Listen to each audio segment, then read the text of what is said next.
Okay, एक question करते हैं फिर सॉल्व करेंगे।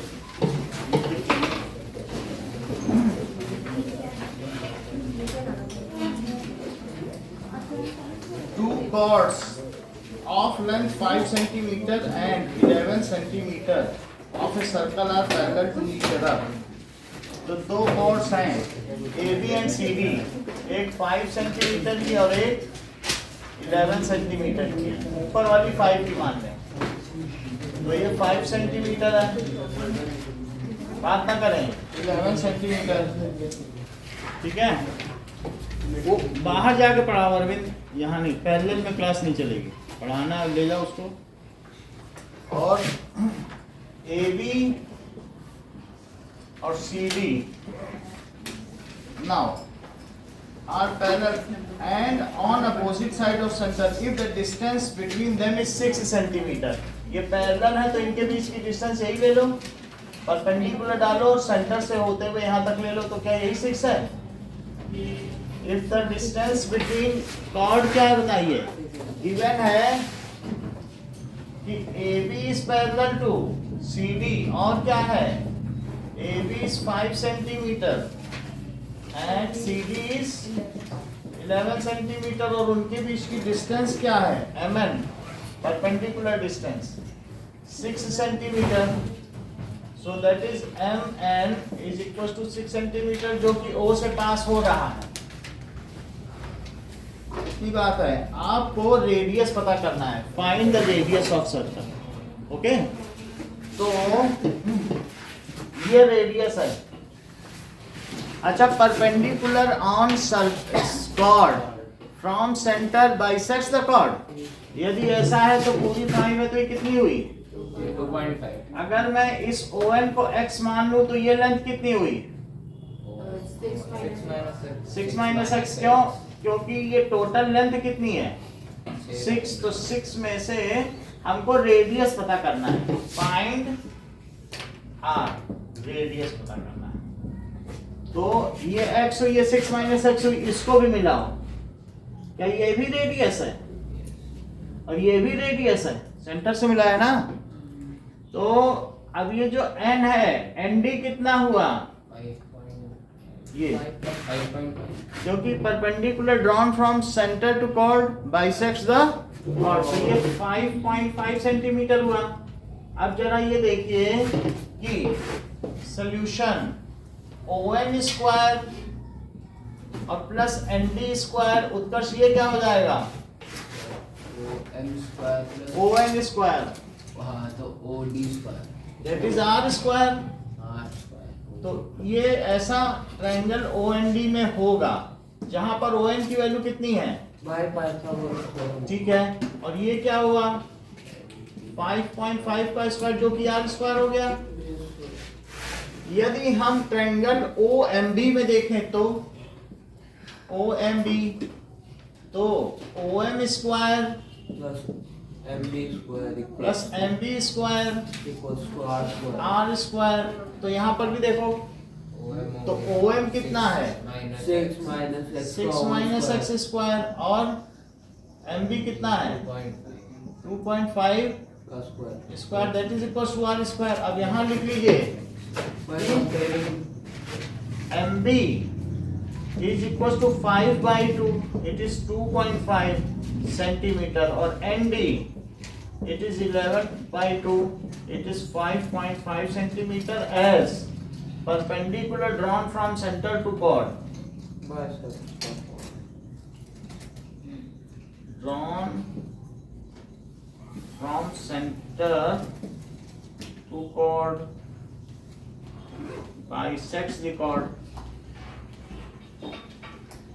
तो इस अब जो फर्स्ट और सेकंड इक्वेशन है उसमें दोनों की तुलना कर दो, क्या दोनों के RHS इक्वल है। यदि दोनों के RHS इक्वल है तो दोनों के LHS भी इक्वल होंगे, और ऐसा करने से क्या x सॉल्व हो जाएगा। तो हम x को सॉल्व कर लें, कहाँ से बताएं, बोलो मैं बोलो फिर।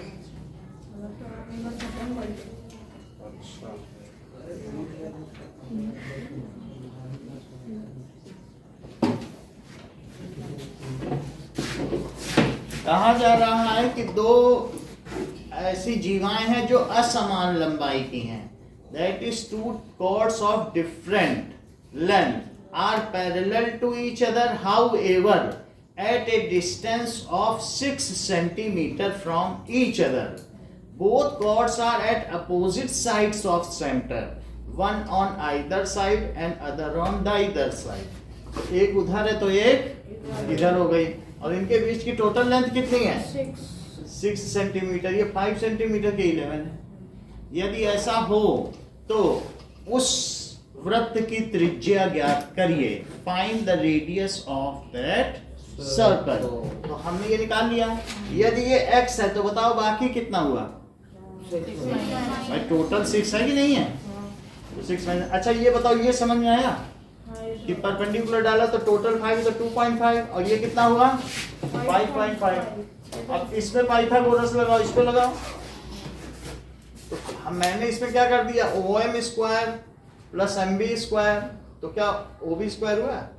OB ही तो R है, तो OM की जगह 6 माइनस x लिखा, उसकी जगह 2.5। ऐसे यहाँ देखो ON स्क्वायर और ND स्क्वायर, तो x स्क्वायर और 5.5 स्क्वायर क्या वही याद हुआ? अगर इन दोनों का कंपैरिजन किया जाए तो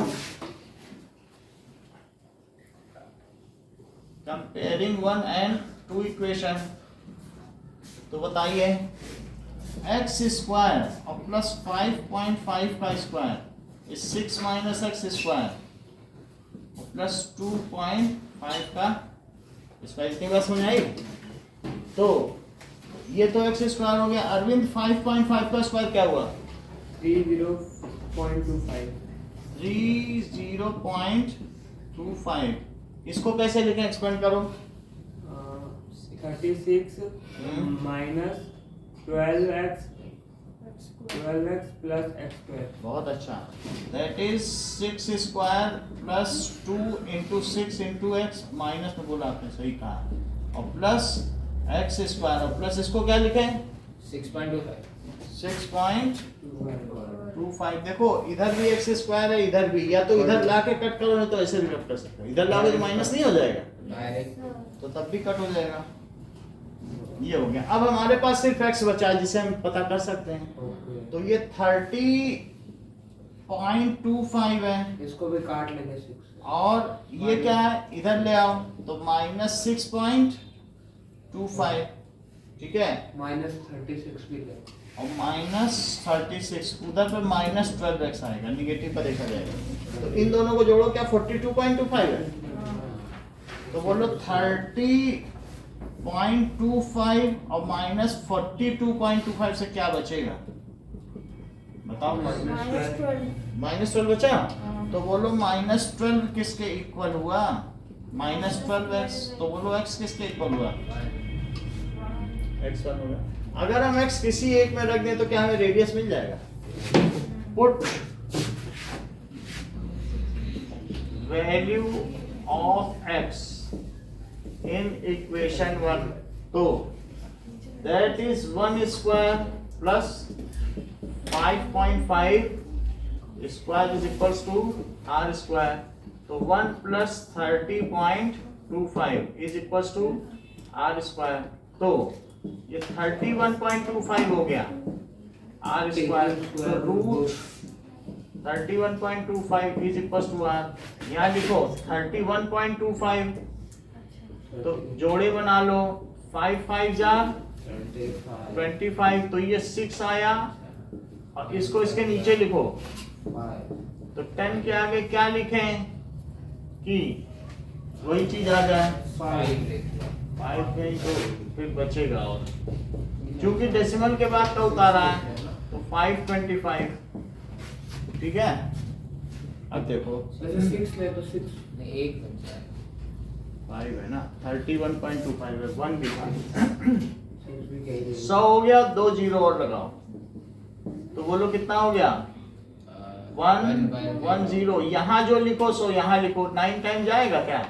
11 देख लो, तो 9 9 जा 81, और 9 9 जा 81, और 9 1 इज 9, लगभग थोड़े का ही फर्क पड़ रहा है, 19 का फर्क पड़ा, छोड़ दो। तो आर की वैल्यू कितनी आ गई? 5.6 5.6। वही लिखो, इतना प्रिसाइज है उसको क्यों खराब करना। ठीक है, तो ये चीज हो गई 5.59 सेंटीमीटर। अब देखो कि हमारे पास 11/2 है, that is x is equal to यही है, x is equal to इनके में 5 आ रहा है। कुछ गलती की है क्योंकि x 5 होना चाहिए। बोलो 6 minus x है तो 5 स्क्वायर होगा। 6 minus 1 5 स्क्वायर। फिर से बोलो जरा। सर इक्वेशन 1 इसी में ना, दैट इज इक्वेशन में रखे 1 को तो ये हमने क्या किया बोलो, x स्क्वायर और 5 ये वाला ले लिया, वो क्या लिखा 6 minus x स्क्वायर और 2, ये है वही दोनों चीजें कि नहीं। फिर भी x की वैल्यू 5 आ रही है। अब इसको जान देखें कि कहाँ गड़बड़ी की है। तुम लोगों ने ये सब सही वैल्यू बताई है, दैट इज x स्क्वायर, ये ठीक है, ठीक है, चलो ये सब सही है। तो अब देखो क्या क्या चीजें हैं कि 30 minus 6.25 और minus 36 is equals to minus 12x। वो तो कैलकुलेशन सही है। कैलकुलेशन सही है ना। 42.25 30 12.25 और minus 12x 1 है। तो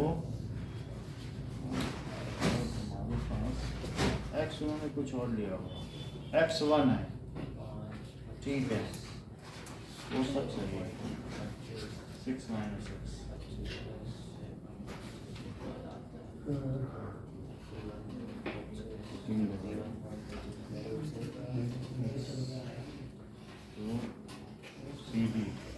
CD हमने नीचे लिखा, सब कुछ ठीक है। अब देखो इतना ही आ रहा है, 5.59 ही आ गया। तुमको रूट में चाहिए जैसे इसमें है कि ये ठीक है, आंसर सही है। हाँ? ठीक है ना। बाकी इसमें रूट है 5/2, उससे वही आएगा, मैं दिखा दूं तो उसमें आ रहा है, r की वैल्यू है 5√5/2। इसको क्या कहते हैं 2.23 5 by 2।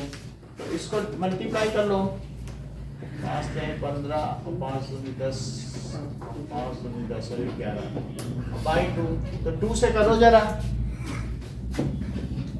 2 से तो बोलो क्या होगा 11.05 का करो, 2 5 जा 10, 10 आया तो 2 5 जा 55.2 करके आ रहा है।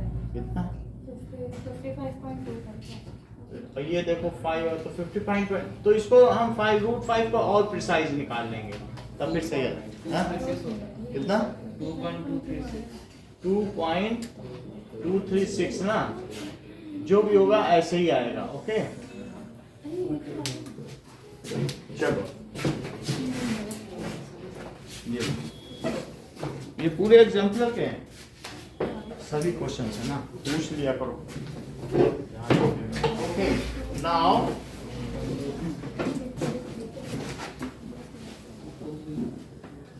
सर आंसर क्या है लास्ट में? यही है रेडियस। अब हम लोग देखेंगे ये क्वेश्चन कैसे किया जाए, यही वाला, फिर आगे बढ़ते। रूट बगल में निकाल के दिखाना।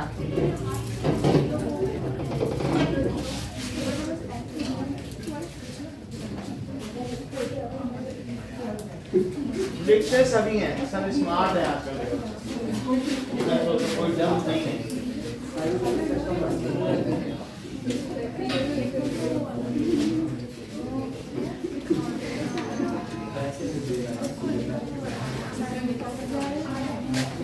सर हाँ अच्छा लिखिए। बच्चा सर थोड़ी इधर देर ब्लैंक सोचेगा। है पूरा। एक एक काट लीजिए।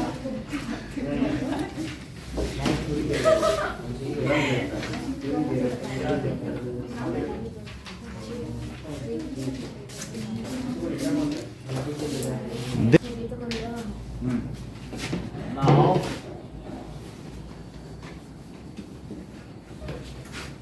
sound is a form of energy.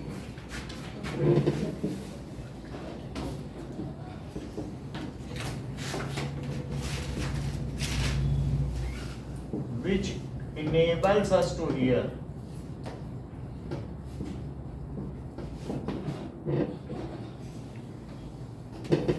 It can be produced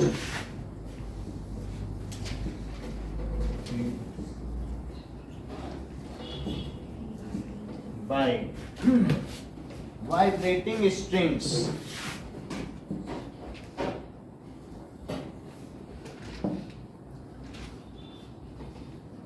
guitar, sitar, एक तारा, उस तरह का होगा सर। एक ही उसमें स्ट्रिंग होती है। वाइब्रेटिंग एयर, फ्लूट, बांसुरी, वाइब्रेटिंग मेम्ब्रेन,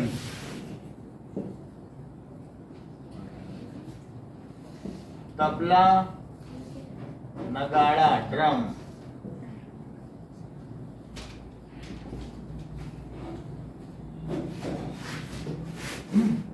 ठीक है। वाइब्रेटिंग प्लेट्स,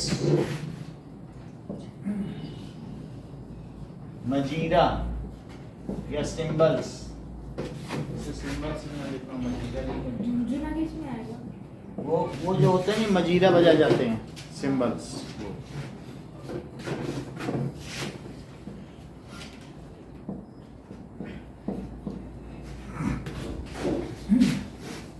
Now,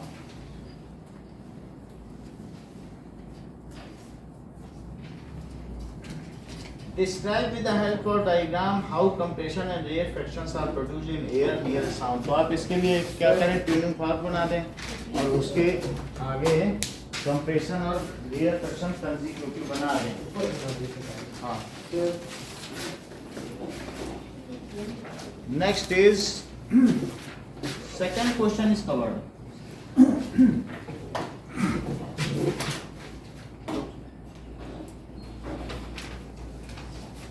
तुम सेकंड बना लोगे ना, एक मतलब वैसे बना लेना, ट्यूनिंग फॉर्म और compression and rarefaction. Third question, Why is sound called a longitudinal wave? चंदन, इसे longitudinal wave क्यों कहा जाता है?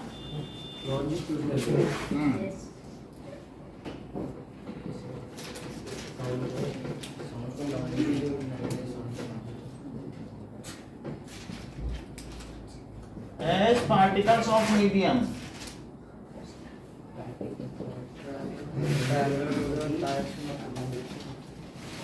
vibrate along the direction of propagation propagation of wave.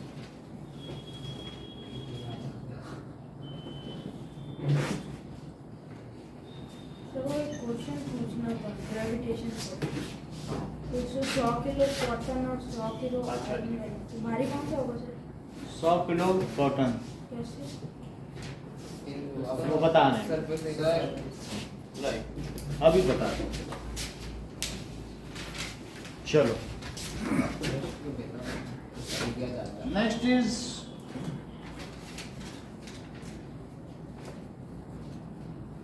which characteristic sound helps you to identify your friend by his voice while sitting with others in a timber.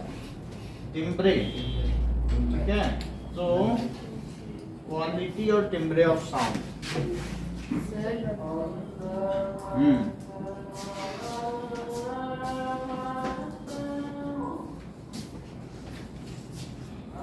Next देखो, flash और thunder are produced, बादल गरजते हैं, बिजली चमकती है, तो दोनों ही होते हैं सर ओके, तो हमें पहले बिजली का चमकना दिखाई पड़ जाता है। लाइटनिंग सबसे पहले हम देख लेते हैं, लेकिन ये जो थंडर साउंड है वो हम देर में देख पाते हैं, ऐसा क्यों? Light speed is more than sound. Yes, so fifth, flash So, and 1 minute, thunder are produced जब बादल डिस्चार्ज होते हैं या ग्राउंडिंग होती है उनकी, या आपस में डिस्चार्ज होते हैं, तो ऐसी स्थिति में उनमें से फ्लैश निकलता है और उसी की आवाज भी होती है, तो उसी फ्लैश की तो आवाज है ये। आर प्रोड्यूस्ड साइमल्टेनियसली बट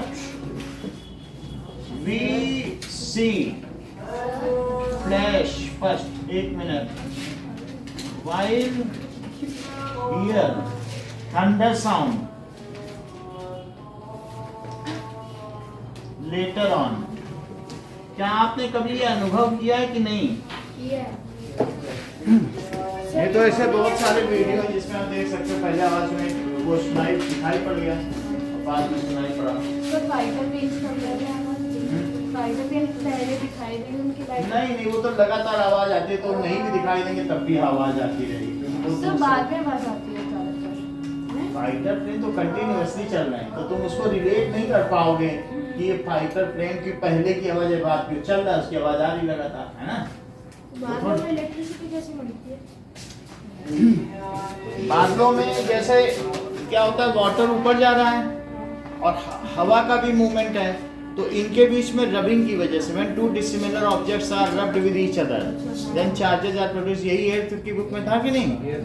तो उससे उनमें चार्ज आ जाता है। बाकी एक चैप्टर ही पूरा दे दिया उन्होंने लाइटनिंग का, कितनी बड़ी बात है। Now so why it is so कि हमको सुनाई पड़ जा रहा है, एक हफ्ते से तो 8th अभी लाइटनिंग ही पड़ रहा है। इतना अच्छा चैप्टर है, साइंटिस्ट बनना है। अब ये देखो later on, it is so, ऐसा क्यों होता है? It is because light travels sir कितनी है लाइट की speed? faster 10 to 20 3 into 10 to the power 8 kilometre पर सेकंड या 3000 किलोमीटर प्रति सेकंड, ठीक है? Faster than sound. अगर हम साउंड की 343 भी लिख दें मीटर पर सेकंड एट 22 डिग्री सेल्सियस, तो ये बात सही है कि नहीं? बहुत तेज चलती है, so it reaches us fast. बस इससे ज्यादा लिखने की जरूरत नहीं है। नेक्स्ट देखें, a person has a hearing range of 20 to 20 kilohertz. What are the typical wavelength corresponding to these two frequencies? तो उसकी हियरिंग रेंज क्या है फ्रीक्वेंसी के टर्म्स में? तो hearing range in terms of frequency क्या है? 20 हर्ट्ज टू 20 किलोहर्ट्ज। अब वो कह रहा है कि ये तो इसके टर्म्स बात ना करो, अब मुझे बताओ वेवलेंथ के टर्म्स में क्या है?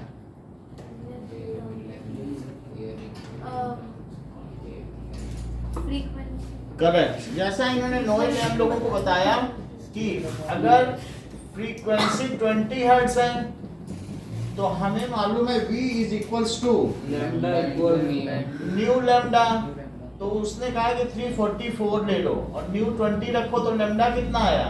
तो फाइंड द करस्पॉन्डिंग वेवलेंथ। कह रहा है वेवलेंथ की रेंज निकालो, तो लैम्डा क्या हो गया बताइए? 344 बाई 22 से डिवाइड करना, सिर्फ 172 और ये 10 है, तो क्या 17.2 मीटर आ गया? दिव्या इसका लैम्डा ज्यादा है या नहीं कम?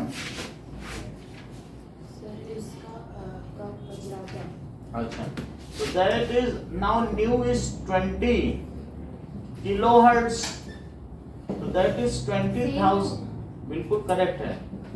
जैसा कि इन्होंने बताया V is equals to nu lambda, तो V तो 344 है और इंटू लेमडा, तो लेमडा कितना हुआ? एक ज्यादा होगा तो दूसरा कम होगा। 20,000 2 से कट करो 172 और यहाँ कट करो 10,000 तो 4 डिजिट पहले जीरो लगाना। जैसा कि हम लोगों को नोएल ने बताया फ्रीक्वेंसी ज्यादा कि होगी, इसका लेमडा कम होगा और इसका ज्यादा होगा। सो रेंज ऑफ वेवलेंथ्स क्या हुई बताइए? 17.0 ऐसा नहीं होता है। range of wavelength for frequency of 20 hertz is 17.2 ये देखो ये बताया, तुम समझ नहीं पाए कि कम पहले बोलना है, वो बोल रहा है, इस चीज को तुम नहीं समझते हो। तुम्हारा एक साथी का बता रहा है, नहीं सर। तुम बताया करो। हमेशा कम पहले लिखा जाता है। तो 17.2 मीटर, बोलो बात समझ आ गई? उसमें वो कम पहले था, इसमें ये कम पहले, ऊपर से कंपेयर कर। अब अगला देखो, 2 children at opposite end of an aluminium rod। तो अगर मान लीजिए किसी ने इस एल्यूमिनियम रॉड वहां वो कान लगाया और ऐसे हिट किया, तो एक है कि इसके अंदर से आवाज चली जाएगी, एक हवा से जाएगी। तो वो उन दोनों की आवाजों में जो इसमें कान लगाए बैठे हैं तो और एक थोड़ा ऊपर कान रखे, तो उनमें जो टाइम है, टाइम गैप का रेशो निकालो कि किसको पहले आवाज सुननी पड़ेगी। सॉलिड में तो बहुत ज्यादा है ना, सॉलिड में कितनी आवाज है देखो, 6000 कुछ करके है, कितना हाँ? 6420 अब चलो देखो 7th क्वेश्चन, 2 children are ये, तो ये इसने यहाँ पर स्ट्राइक किया है, एक बैंग किया है, तो इससे आवाज पैदा हुई।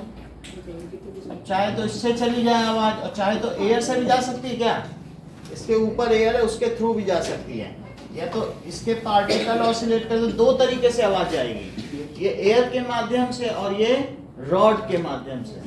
तो एयर और ये रॉड। तो क्वेश्चन में कहा गया है find the ratio of time taken in air and in rod, let this distance is x।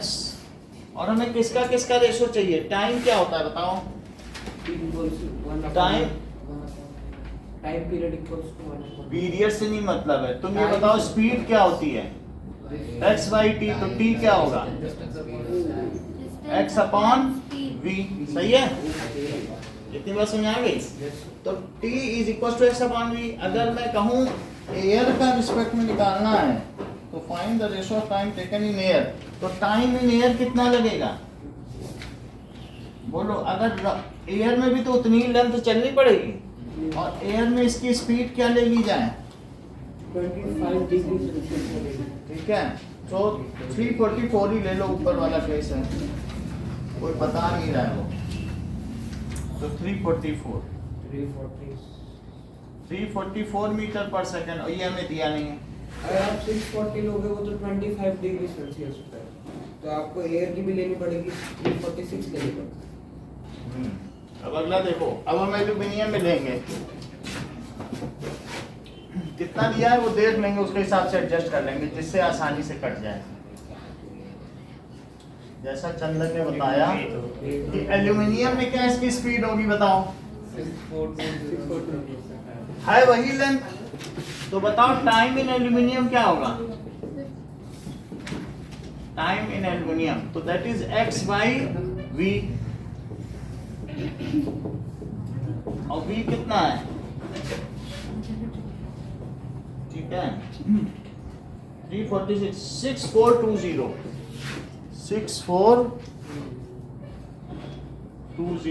इतनी बात हो गई। इसको 346 ले लें। अच्छा, अब आपको किनके बीच में रेशो निकालना है बताओ? इतनी देर में क्यों दे रही? So now find the ratio of time. Noel ये बताओ कि एयर से तुम्हारे कान में पहले पहुंचेगी कि एल्यूमिनियम रॉड से? तो हमें रेशो किसका किसका निकालना है? Time in air upon time in aluminium rod. तो ऊपर लिखो x बाई 346 और नीचे क्या लिखो x upon 6420, so that is x upon 346 और डिवाइडेड बाई x अपॉन 6420, तो x अपॉन 346 जब मल्टीप्लाई कर दो तो क्या बाद वाला पलट जाता है? ये बात समझ आई है? कुछ नहीं, टाइम हमने क्या लिखा था, डिस्टेंस अपॉन स्पीड। तो आप यहीं से भी शुरू कर सकते हो, वो तो बेसिक चीज है, शुरू से यही करो तो डिस्टेंस अपॉन स्पीड तुम्हें पता है तो यहीं से शुरू कर दो। और फिर उसके बाद दोनों को डिवाइड में लिख दिया, बाद वाले को पलट दिया। अब देखो x से x कट गया है, अब इनको कट करो, कैसे कट होगा? दैट इज 2 से तो कट कर लें, 1 7 3 और 3 2 1 0 1 7 3 है, हाँ? कुछ कटेगा तो अब ये देखो इससे ज्यादा तो नहीं कटेगा, तो रेशो ऑफ टाइम टेकन ऊपर वाला बड़ा है, बुक कहता है ये 18.55 आ रहा है, फाइन। तो हम इसको डिवाइड करके देख लें, 173 और 3210, तो 1 से करो तो 173, फिर क्या बचेगा? 11 से करें 8 और बोलो 11 से करें तो 4 और 1 और 0 भी लिख लो, तो 8 से जाएगा, देखो जरा 8 3 जा 24, 8 7 जा 56, तो 58 और 8 1 जार 8, तो 13 आ गया। फिर क्या आएगा? देखो 6 9 और फिर एक डेसिमल लगा के 0 लगाओ, तो 18, ये 17 5 जा 5 3 जार 15, 5 7 जा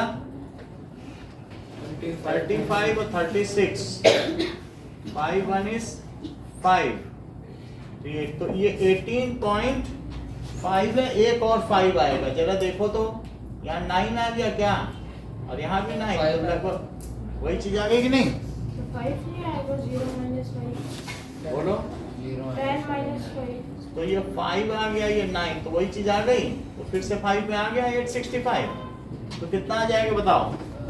तो time air upon time aluminium that is 18.55 upon. Next देखिए,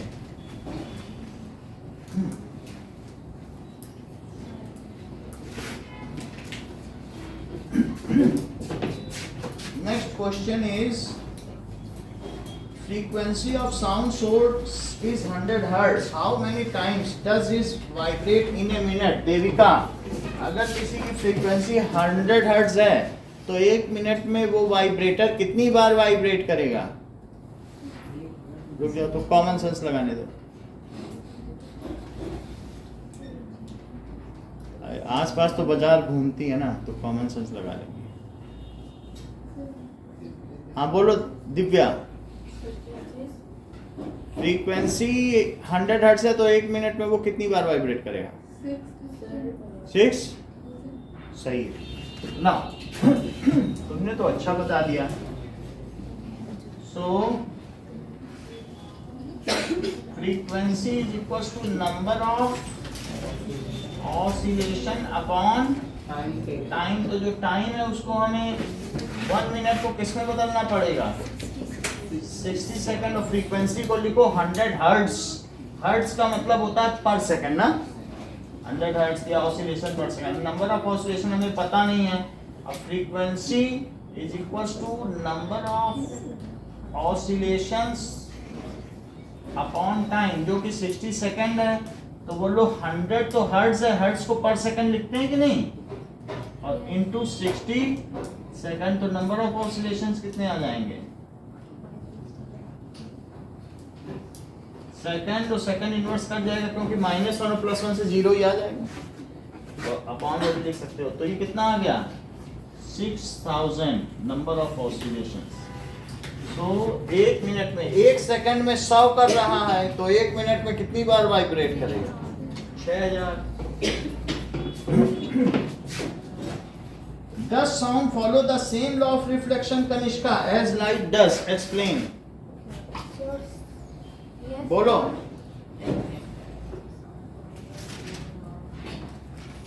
Yes.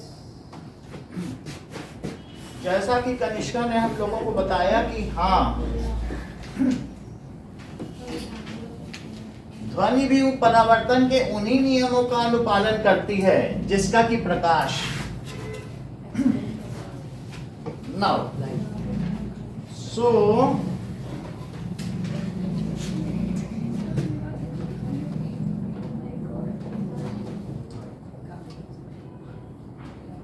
next is sound follows same laws of reflection as light does।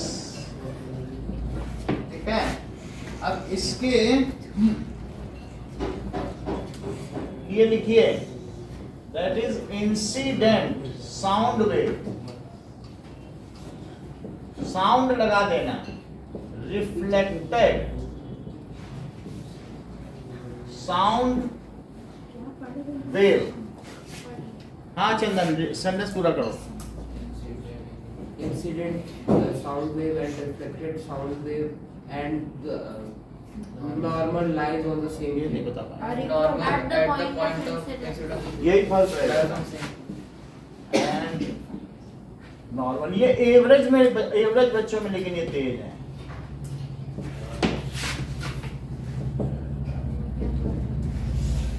Point of incidence all. अब देखें दिशिता का, देखें ये सेंटेंस पूरा कर पाती है, जैसे इन्होंने बोला, अब इनसे रिपीट कराएं। ये सुनती भी नहीं, कुछ लोग सुनते भी नहीं, ऐसे भी हैं, पढ़ते तो हैं ही नहीं, दूसरा बोला सुनेंगे नहीं। बोलो जरा दिशिता, इनकी ये खूबी है कि सुनती नहीं है कोई बोले। हाँ बोलो कनिष्का, अब ये भी ग्रुप बदल लिया इन्होंने। हाँ बोलो। All lie on the same plane. अभी दूसरे ग्रुप में किटी पार्टी खेल लेंगे। हाँ सेकंड बताओ। So please write. The angle of incidence and is equal to angle of reflection. ठीक है, तो लिखो the angle of incidence of sound, the angle of incidence of sound is equal to, ध्यान दो, सुनो जो चीज बोली जा रही, to angle of reflection of sound. जैसे मैंने बताया था कि तीनों एक ही प्लेन में होंगे, आने वाला साउंड, जाने वाला और नॉर्मली एक ही प्लेन में होंगे कि नहीं, इसका यही मतलब है। अगला देखिए, क्वेश्चन कहा जा रहा है, when a sound is reflected from a distant object and echo is produced, let the distance between them remain same। अगर हॉट डे हो जाए तो अमन, क्या तुम एको सुन पाओगे या नहीं सुन पाओगे? बहुत अच्छा, हाँ बोलो। नहीं सुन पाएंगे। बहुत अच्छा आंसर, बहुत ही काफी, बहुत बड़ी बात है। नहीं तो दोनों बता रहे हैं, लोग तो एक ही बताते हैं। So good.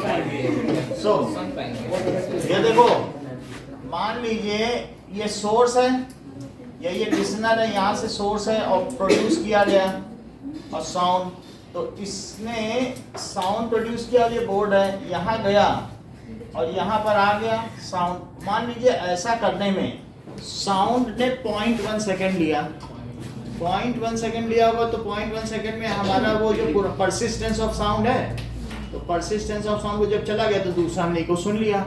अच्छा, हॉटर डे में बोलो स्पीड ऑफ साउंड बढ़ जाती है कि घट जाती है? बढ़ जाती है। बढ़ जाती है। अगर हमने डिस्टेंस सेम रहने दिया तो वो टकरा कर तुम्हारे पास जल्दी वापस आएगा कि देर में? अगर जल्दी आएगा तो तुम्हारा परसिस्टेंस ऑफ साउंड बना रहेगा और इस स्थिति में ये रिवर्बरेशन हो जाएगा और ये तुम्हारी एको नहीं हो पाएगी। So in this case you can not hear that. बहुत बड़ी बात कही नहीं, इन्होंने दोनों तरीके से बताया। और लेट अस सी, दूसरा तरीका मतलब कि नहीं भी सुन पाएंगे अगर कान का बहरा है और सुनेंगे सुनेंगे, Hearing it. देख लेंगे।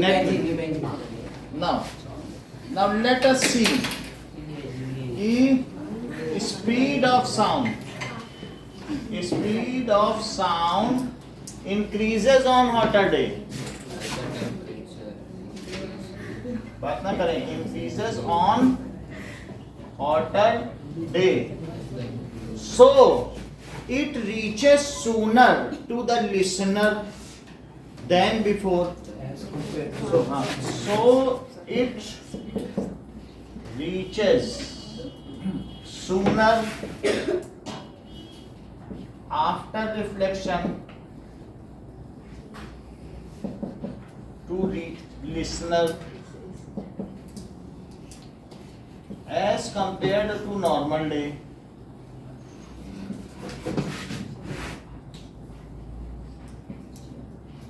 And may fall below the duration of persistence of sound. कभी कभी उससे कम भी हो जाएगा ना, जब ये जल्दी ही पहुंच रहा है, क्या पता इतनी जल्दी है ना, तो क्या होगा, and likely to come before, और उसकी क्या संभावना है, likely to reach before 0.1 second, जो कि क्या है, that is persistence of sound, duration of persistence of sound. Duration of persistence of sound. In this case, echo cannot be heard. Cannot, सुनाई नहीं दी जा सकेगी. ठीक है, इसी सेंटेंस को नोट बोल के दिखाओ. Speed of sound increases on hotter day as the temperature increases. So it reaches faster to our ears.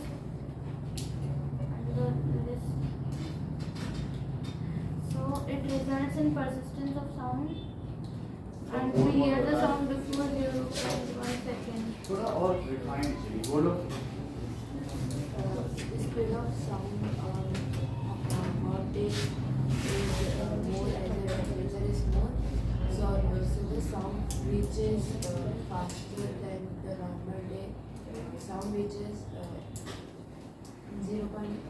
Sound में रीच, ऐसा हम नहीं कह रहे कि उनको ड्यूरेशन तो दिया नहीं है. थोड़ा सा ड्यूरेशन पहले बोलती तब तुम्हारे शब्द संगठन में और अच्छा था, रिफ्रेमिंग और सेंटेंस मजबूत हो जाता.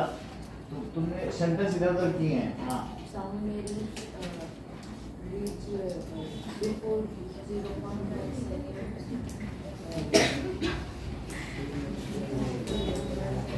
So which is duration of persistence of sound. So in this case echo may not be heard. Arvind बताइए. Speed of sound then in hotter day speed of sound will increase between normal day Then normal day. and it reaches before 0.1 second. It's specifying that echo cannot be heard. कुछ चीजें miss की हैं, बोलो. So bracket का bracket ये है duration of persistence. okay. हाँ बोलो. The speed of sound increases on a hotter day, so it may be heard sooner from the Then normal day. normal day after reflection to the listener, and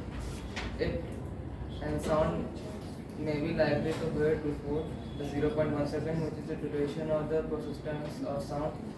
So in this case, echo may not be heard. सही है. अगला देखो.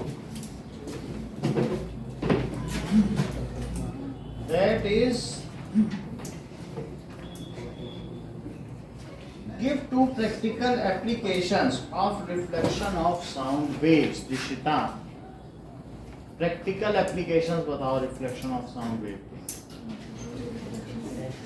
कुमकुम.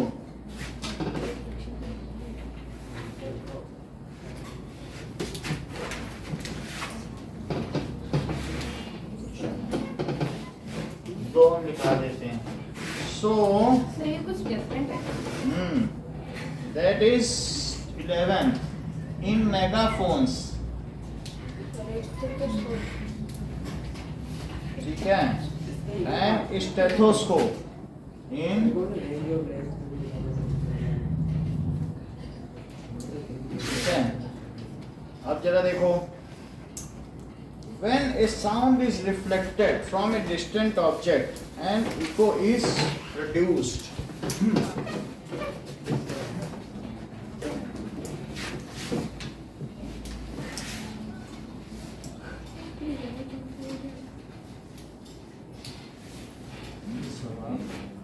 अगली बार अभी आप लोग कुछ सवाल करें। That is question number first. How sound is produced? And third, why it is called longitudinal wave? Fifth, sixth करो, सिक्स और 8 इतना करो।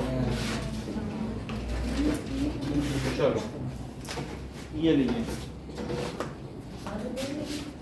नई बुक सबके टेबल पर है क्या? नहीं तो ये बुक में है। हाउ साउंड इज प्रोड्यूस्ड, पहला ये क्वेश्चन है, how sound is produced. Why sound is called longitudinal wave?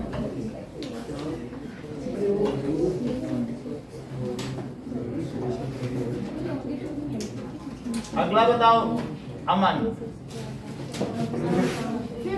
हाँ, flash and thunder are produce sound. तो ये फ्लैश एंड थंडर लिख दे रहा हूँ, बाकी समझ जाना। समझ गए। और सिक्स्थ क्या है? A person has a hearing range from 20 hertz to 20 kilohertz. Hearing range 20 hertz to 20 kilohertz।